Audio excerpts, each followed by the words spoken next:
Hi everyone. Welcome to Arise Avenue. Today, I'm going to tell you a short story full of wisdom called The Old Man and the Bundle of Sticks.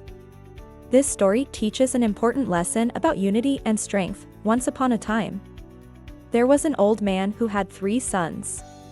These sons always argued and fought with each other. They could never agree on anything. The old man became very worried about his sons and wanted to teach them an important lesson. One day, the old man called his sons and gave them a bundle of sticks. He said, "Try to break this bundle." Each son grabbed the bundle and tried their best, but none of them could break it. The old man smiled and said nothing. The sons were confused.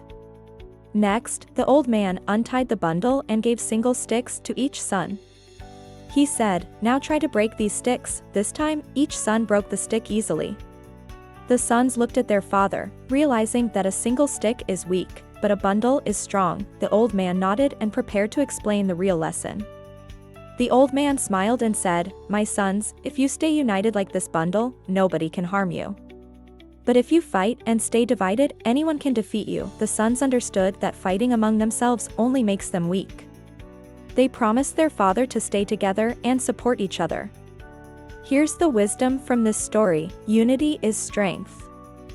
When we stand together, we are stronger than when we stand alone. Some words to remember from this story: bundle, a group of things tied together. United, joined together, working as one. Defeat, to be beaten by someone or something. So always help each other and stay united in your family, school, or work. Thank you for watching. Don't forget to like, comment, and subscribe for more English stories and tips.